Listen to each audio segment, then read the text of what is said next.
آپ کی داد کے لائق خوبصورت بولنے والے، سخن کی مٹھاس اور خوشبوئے الفاظ میں بکھیرنے والے ہماری سماعتوں کی نظر اپنے وہ پیارے الفاظ کرنے کی سعادت حاصل کر رہے ہیں۔ مبلغ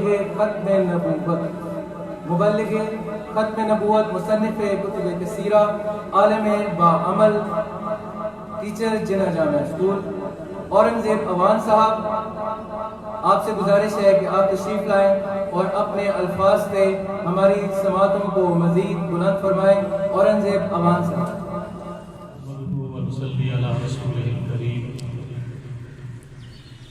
ہم نے ہر دور میں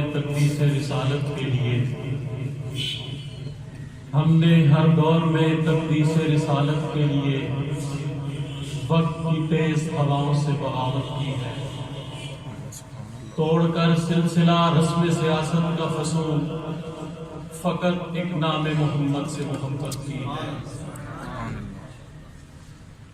محمد کی غلامی دین حق کی شرط اول ہے، محمد کی غلامی دین حق کی شرط اول ہے، اسی میں ہو اگر خامی تو سب کچھ نامکمل ہے۔ سبحان اللہ۔ قریشی صاحب بڑے خوبصورت انداز میں مجھے دعوت خطاب دے رہے تھے۔ ان سے کہوں گا میرے دامن میں کانٹوں کے سوا کچھ بھی نہیں، میرے دامن میں کانٹوں کے سوا کچھ بھی نہیں، آپ تو پھولوں کے خریدار نظر آتے ہیں۔ شہباز خطابت علامہ خرم اقبال فاروقی صاحب آپ کے سامنے موضوع کی اہمیت اور افادیت کے حوالے سے گفتگو کر رہے تھے۔ ان کی گفتگو کے مقابلے میں تو یہی عرض کروں گا، انداز بیان اگرچہ بہت شوق نہیں، شاید کہ اتر جائے آپ کے دل میں میری بات، یا وسعت افلاک میں تکبیر مسلسل، یا خاک کی آغوش میں تسبیح و مناجات۔ قابل صد احترام اساتذہ کرام، معزز مہمانان گرامی، عزیز طلباء و طالبات، بلا کسی تمہید کے وقت کی کمی کا احساس کرتے ہوئے انتہائی مختصر وقت میں عقیدہ ختم نبوت کے حوالے سے چند ایک معروضات آپ کے گوش گزار کروں گا، لیکن آپ سے یہ امید رکھتا ہوں کہ آپ پوری توجہ اور دل جمی کے ساتھ میری گفتگو کو سماعت فرمائیں گے۔ کوئی ایسی بات نہیں کہ میں نے کوئی رٹی رٹائی آپ کے سامنے گفتگو کرنی ہے، میں آپ کے چہروں کو دیکھ کر، آپ کی آنکھوں کی چمک کو دیکھ کر آپ سے مخاطب رہوں گا، اور جب یہ محسوس کر لیا کہ آپ میری گفتگو سے اکتا گئے ہیں یا میری باتیں آپ کے پلے نہیں پڑ رہی، تو میں اسی وقت اپنی گفتگو ختم کر دوں گا۔ میں سب سے پہلے آپ کی اکیڈمی کے منتظمین کو، جو میرے رفقائے گرامی قدر ہیں، دل کی گہرائیوں سے مبارکباد پیش کرتا ہوں کہ آج کے اس پرفتن دور میں، ان حالات میں عقیدہ ختم نبوت کے حوالے سے وقت کی ضرورت کو محسوس کرتے ہوئے انہوں نے سیمینار کا انعقاد کیا ہے۔ اللہ کے نبی صلی اللہ علیہ وسلم نے اپنی ایک حدیث مبارکہ میں ارشاد فرمایا کہ میں اللہ کا آخری نبی ہوں، میرے بعد کوئی نبی نہیں۔ اور اس کو آپ یوں سمجھیں کہ اللہ تعالیٰ نے انسانیت کی رشد و ہدایت کے لیے اس دنیا کے اندر جتنے انبیاء کرام مبعوث فرمائے، حضرت آدم علیہ السلام سے لے کر حضرت عیسیٰ علیہ السلام تک جتنے نبی آئے، وہ سارے نبی تھے، رسول تھے، پیغمبر تھے، لیکن خاتم النبیین نہیں تھے۔ اللہ نے کسی نبی کے سر پہ ختم نبوت کا تاج نہیں سجایا، وہ آدم ہوں کہ نوح ہوں، ابراہیم ہوں، موسیٰ ہوں، یوسف ہوں، دانیال ہوں، کوئی بھی پیغمبر ہے وہ محض نبی ہے یا رسول ہے پیغمبر ہے لیکن خاتم النبیین نہیں ہے۔ یہ اعزاز صرف آمنہ کے لال کے حصے میں آیا کہ اللہ نے آپ کو نبی بھی بنایا، رسول بھی بنایا اور خاتم النبیین بھی بنایا۔ سبحان اللہ۔ آپ کے بعد قیامت کی صبح تک اب اس دنیا میں کوئی نیا نبی نہیں آئے گا۔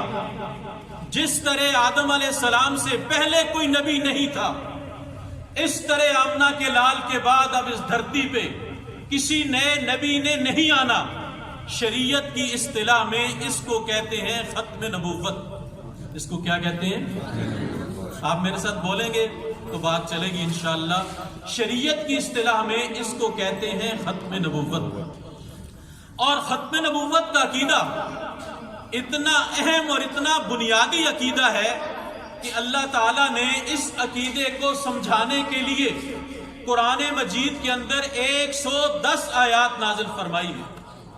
سبحان اللہ۔ اللہ نے کوئی مسئلہ سمجھانا ہو، کوئی بات بتلانی ہو، ایک آیت کافی ہے، ایک آیت کا ایک حصہ کافی ہے کہ تم نے یہ کام کرنا ہے، تمہارا یہ عقیدہ ہے، تمہارا یہ نظریہ ہے، تمہاری یہ سوچ ہو، تمہاری یہ فکر ہو۔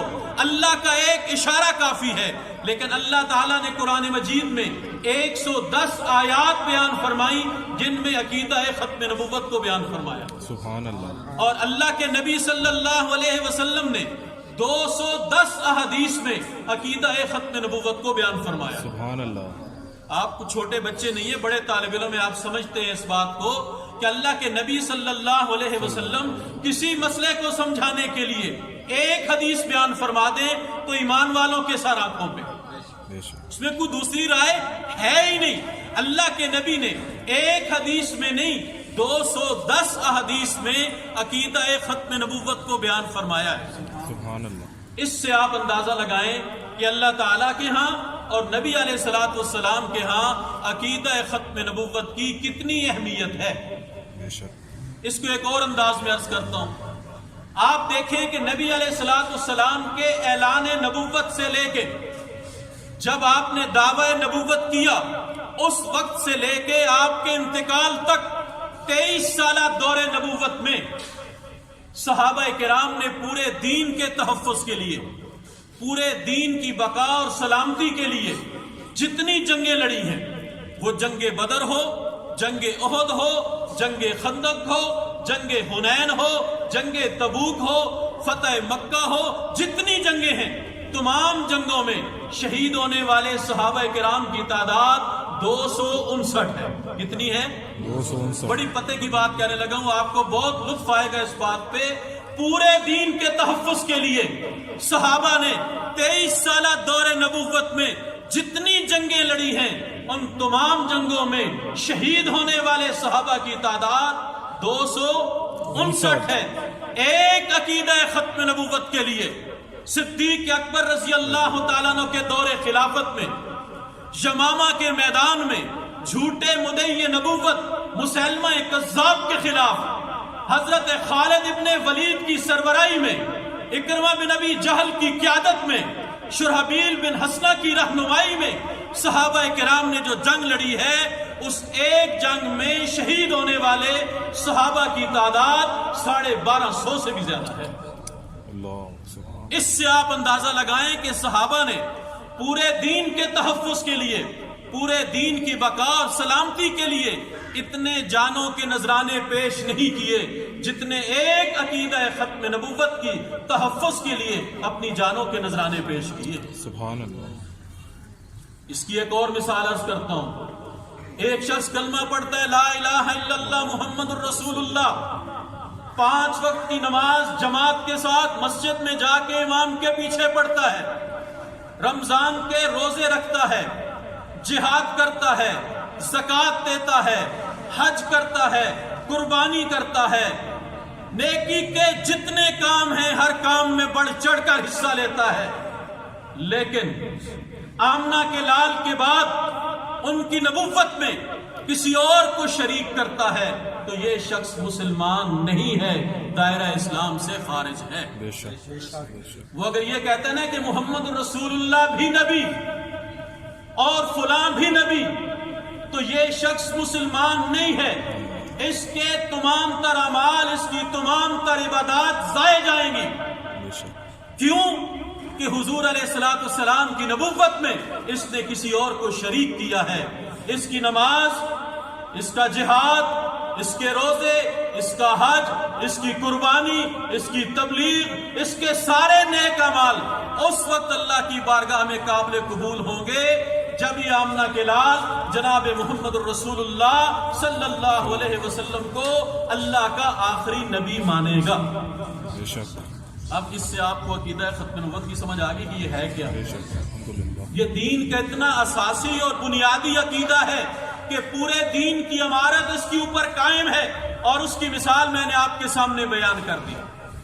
اور آپ دیکھیں کہ صحابہ کے زمانے سے لے کے آج تک امت نے اس عقیدے کے تحفظ کے لیے، اس عقیدے کے دفاع کے لیے اپنی جانوں کے نذرانے پیش کیے۔ آپ کو پتہ ہے عقیدہ ختم نبوت کے سب سے پہلے شہید کا نام کیا ہے؟ حضرت حبیب ابن زید۔ حضرت حبیب ابن زید یہ ہمارے تاریخی محسن ہیں، ہمیں ان لوگوں کا تعارف ہونا چاہیے، ان کی معلومات ہمارے پاس ہونی چاہیے۔ یہ وہ لوگ ہیں جن کی قربانیوں کی وجہ سے آج دین ہم تک پہنچا ہے۔ تحریک ختم نبوت کے سب سے پہلے شہید حضرت حبیب ابن زید رضی اللہ تعالیٰ عنہ ہے۔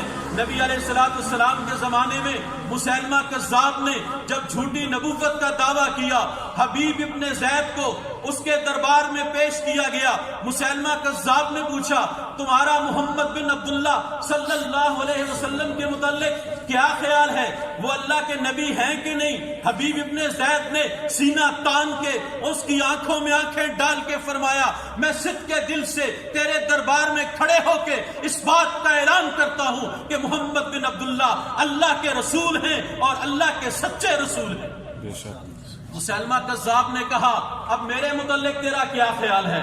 حبیب ابن زید نے کہا اور دشمن اسلام میرے کان یہ سننے کے لیے تیار نہیں ہے کہ آمنہ کے لال کے بعد کوئی اور بھی نبی ہو سکتا ہے۔ کہنے لگا محمد کی نبوت کی بات آئی، میری آنکھوں میں آنکھیں ڈال کے کہا، سینہ تان کے کہا، اور جب میری نبوت کی باری آئی کہتا ہے میرے کان سننے کے لیے تیار نہیں ہے۔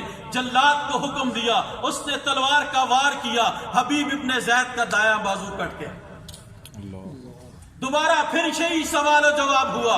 حبیب ابن زید کے جواب کے بعد مسیلمہ کذاب نے پھر جلاد کو اشارہ کیا، اس نے تلوار کا وار کیا، حبیب ابن زید کا بایاں بازو کٹ کے مسیلمہ کذاب کے دربار میں تڑپنے لگا۔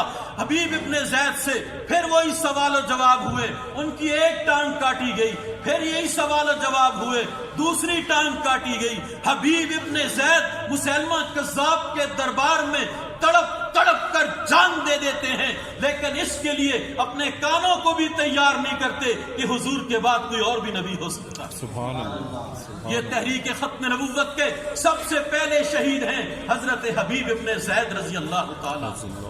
نبی علیہ الصلوۃ والسلام کے زمانے میں ایک اور شخص اسود عنسی، اس نے بھی جھوٹی نبوت کا دعویٰ کیا تھا۔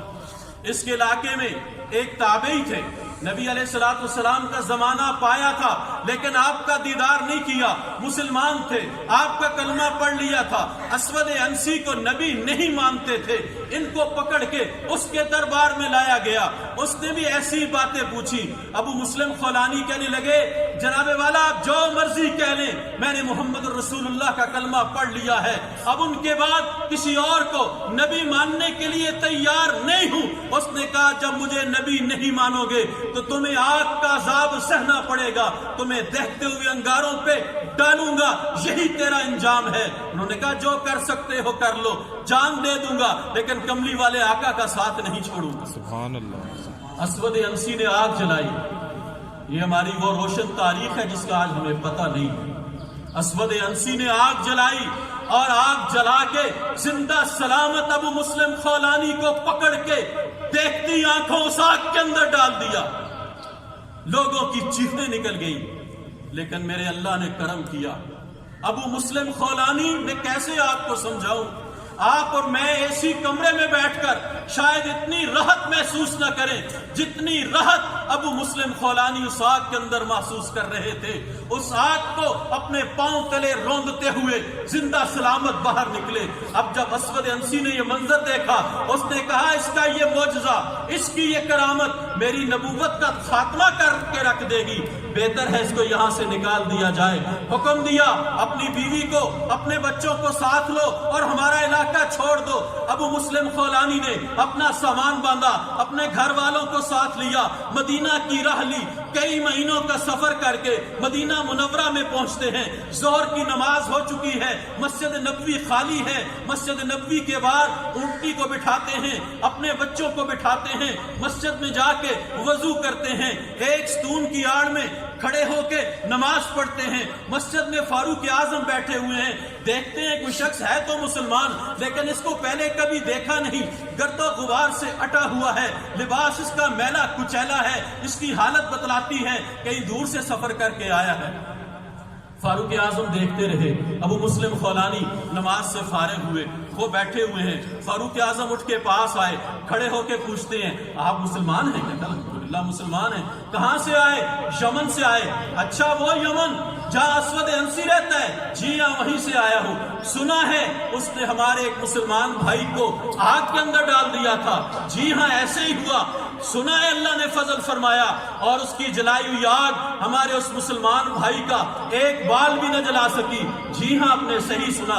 فاروق اعظم نے ہاتھ ایسے کیے، فرمایا سچ سچ بتلاؤ وہ تم ہی تو نہیں ہو؟ ابو مسلم خولانی کی آنکھوں میں آنسو آ گئے، کہنے لگے جی ہاں وہ میں ہی ہوں. فاروق اعظم نے ایسے دونوں ہاتھوں سے پکڑ کر ابو مسلم خولانی کو کھڑا کیا، اپنے سینے سے لگایا، پیشانی کے بوسے لیے اور آنکھوں سے آنسو جاری ہو گئے. کہنے لگے ابو مسلم خولانی تو نے اتنی بڑی قربانی دی لیکن دیر کر دی. جس آقا کے لیے تو نے اپنے آپ کو آگ میں ڈلوایا تھا، جس آقا کے لیے تو نے اپنے ملک کو چھوڑا ہے، جس آقا کے لیے تو نے دشمن اسلام کی آنکھوں میں آنکھیں ڈال کے بات کی ہے، وہ آقا تو اللہ کے ہاں چلے گئے، ان کا تو انتقال ہو گیا ہے، ان کا تو وصال ہو گیا ہے.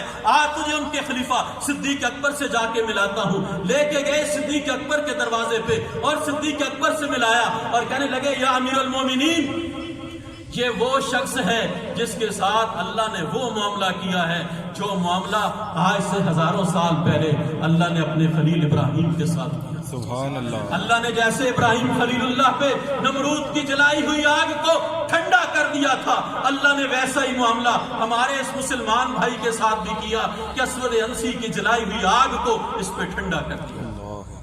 امت نے اس انداز میں عقیدہ ختم نبوت کے تحفظ کے لیے قربانیاں دی ہیں اور الحمدللہ ہماری یہ قابل فخر تاریخ ہے کہ مسلمانوں نے کبھی بھی کسی جھوٹے مدعی نبوت کے وجود کو برداشت نہیں کیا. بے شک.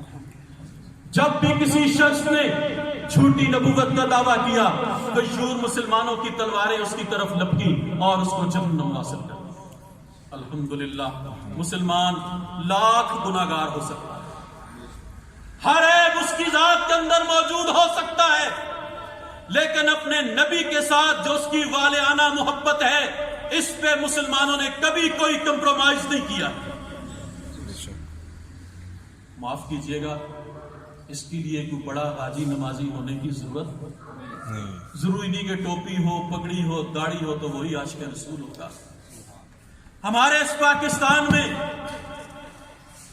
برے صغیر کے بہت بڑے فتنے قادیانیت کے خلاف جس پہ خرم صاحب نے مختصراً روشنی ڈالی ہے. وقت نہیں، وسعت دل ہے بہت، وسعت دل ہے بہت، وسعت صحرا کم ہے. وسعت دل ہے بہت، وسعت صحرا کم ہے، اس لیے مجھ کو تڑپنے کی تمنا کم ہے. اے کاش کے وقت ہوتا میں تفصیل کے ساتھ عقیدہ ختم نبوت بھی بیان کرتا، منکرین ختم نبوت کے حالات بھی بیان کرتا اور امت کی قربانیوں کو بھی بیان کرتا. وقت کی کمی کے پیش نظر اتنا عرض کرنا چاہتا ہوں، اس قادیانیت کے فتنے کے خلاف ہمارے پاکستان میں وہ پاکستان جو کلمے کے نام پہ معرض وجود میں آیا تھا، وہ پاکستان جو اسلام کے نام پہ معرض وجود میں آیا تھا، وہ پاکستان جس میں اسلام کے لیے لاکھوں لوگوں نے اپنی جانوں کی قربانیاں پیش کی تھی، اس پاکستان کا پہلا وزیر خارجہ ایک قادیانی سر ظفر اللہ خان کو. اتنا بڑا یہ المیہ ہے کہ وہ لوگ جو حضور کی ختم نبوت کے دشمن ہیں وہ شروع دن سے برسر اقتدار رہے، اور اس سر ظفر اللہ خان قادیانی کے خلاف 1953 میں جب پاکستان میں تحریک چلی، اس تحریک میں صرف لاہور شہر میں 10,000 مسلمان شہید ہوئے۔ یہ آپ کو پتہ ہے؟ ہماری کسی تحریک میں 10 لوگ شہید ہو جائیں، ہم ان کے کفن بیچتے ہیں۔ 1953 میں پاکستان میں لاہور شہر میں 10,000 مسلمان شہید ہوئے، 10,000۔ اور مطالبہ کیا تھا؟ ختم نبوت زندہ باد۔ اتنی سی بات تھی کہ حضور علیہ الصلوۃ والسلام کی ختم نبوت کو آئینی تحفظ دیا جائے، جو آپ کے دشمن ہیں ان کو کلیدی عہدوں سے برطرف کیا جائے، اور حکومت وقت یہ ماننے کے لیے تیار نہیں۔ اس تحریک کے 2 واقعات سنا کے اپنی بات ختم کرتا ہوں۔ اس سے پہلے کہ اذان ہو اور آپ حضرات مجھے کہیں کہ مولوی صاحب بس کر دیں، تو میں بس 2 واقعات سنا کے اپنی بات، سر زیادہ وقت تو نہیں لے رہا محسن صاحب، بس 2 باتیں آپ کو سناتا ہوں، بات ختم کرتا ہوں، پھر کبھی موقع ملا تو انشاءاللہ اس موضوع پہ تفصیلی بات ہوگی۔ آپ تھک تو نہیں گئے؟ بس آپ کی توجہ، پوری توجہ چاہیے۔ 2 واقعات سناتا ہوں، اس کے بعد اجازت لیتا ہوں۔ پوری آپ کی توجہ میری طرف ہوگی، بات سمجھنے کا آپ کو لطف آئے گا۔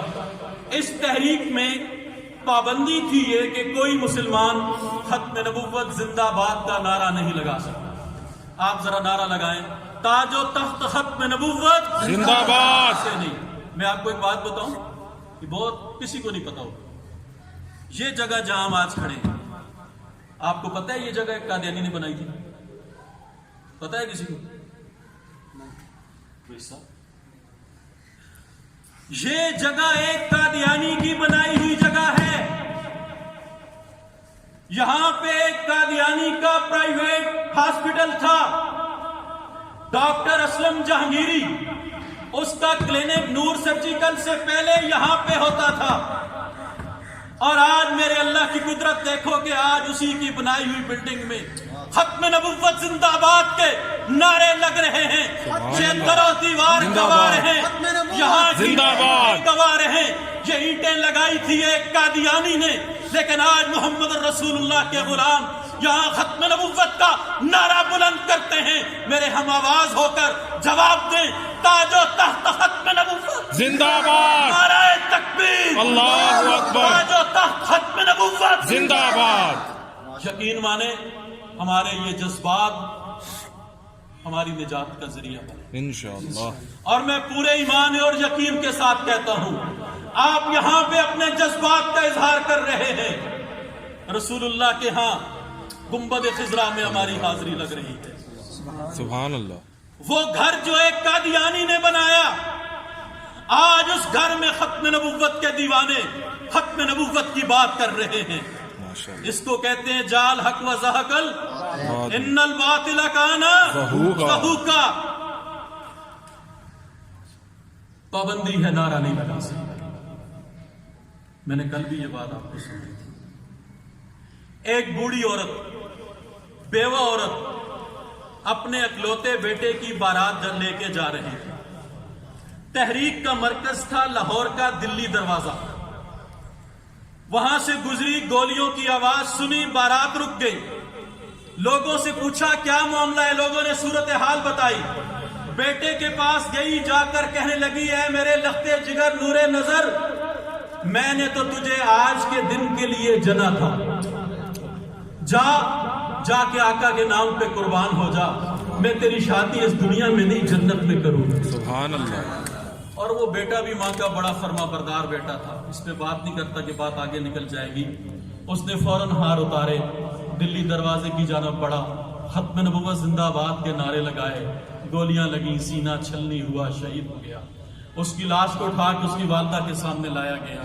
لوگوں نے دیکھا کہ اس بڑھیا نے بیٹے کی لاش کو ٹٹولا، ایسے دیکھا اور اس کے بعد مسکرائی۔ لوگوں نے پوچھا بڑھیا بیٹے کی لاش کو ٹٹولا کیوں اور پھر مسکرائی کیوں؟